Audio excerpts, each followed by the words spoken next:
Les experts européens sont avec nous. Vincent Hervouette pour l'international, Nicolas Bouzou pour l'économie. Bonjour à tous les deux. Bonjour. Bonjour Dimitri. Nicolas, vous nous parlerez de la remontée des taux obligataires. Est-ce que ça signifie très concrètement pour l'économie française dans quelques instants? Mais d'abord avec vous Vincent, la crise avec la Russie, ça ne retombe pas et face à Moscou, l'unité des Européens pose question. L'Allemagne est soupçonnée de manquer de fermeté face au Kremlin, Vincent. Ben oui, parce que la détermination des Allemands a pris une torpille sous la ligne de flottaison quand ce week-end, le chef d'état-major de la marine a jugé inepte d'imaginer que la Russie envahisse l'Ukraine. Il a ajouté qu'il était facile de donner à Vladimir Poutine le respect qu'il veut et qu'il mérite aussi, probablement.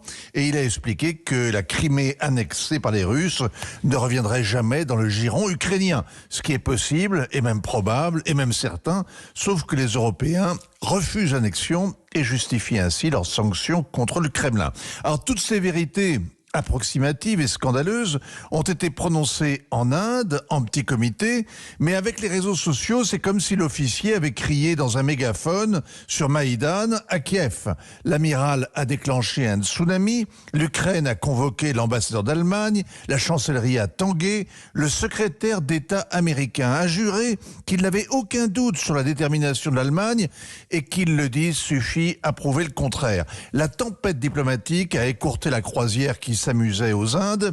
L'amiral s'est fait harakiri, démission, exécution. Alors on peut rigoler en répétant que c'est curieux cette manie de faire des phrases chez les marins. On se dit surtout que l'officier a dit tout haut ce que beaucoup d'Allemands pensent tout bas. C'est sans doute l'analyse du Kremlin et ça, c'est un problème pour les Européens. Ah oui, parce qu'évidemment, ça nuit à la crédibilité de l'Union européenne qui promet des sanctions terribles à la Russie si elle attaque l'Ukraine. Oui, pendant que les Russes et les Américains discutaient de la sécurité en Europe, sans les Européens, les 27 ministres de la Défense et leurs collègues des Affaires étrangères se sont réunis à Brest. Ils ont édicté 10 principes qui constituent leur position commune face à la Russie. Un décalogue pour diplomates qui proclame que toute nouvelle agression contre l'Ukraine aura des conséquences massives.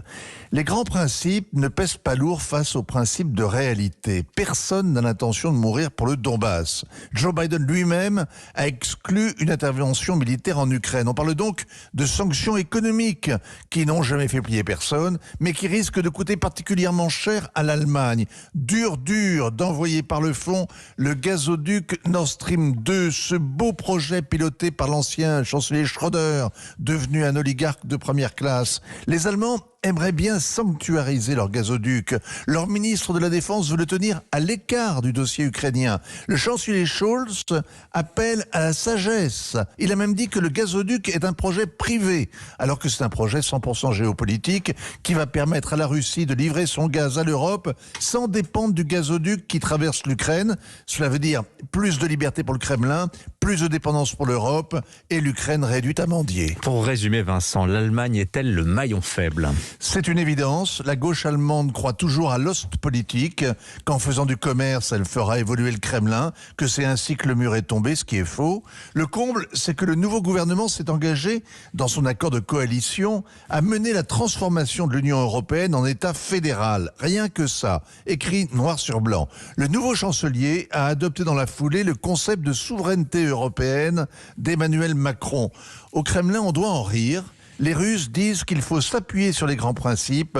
Ils finissent en général par céder. Signature Vincent Hervouette. Merci Vincent. Tiens, à propos de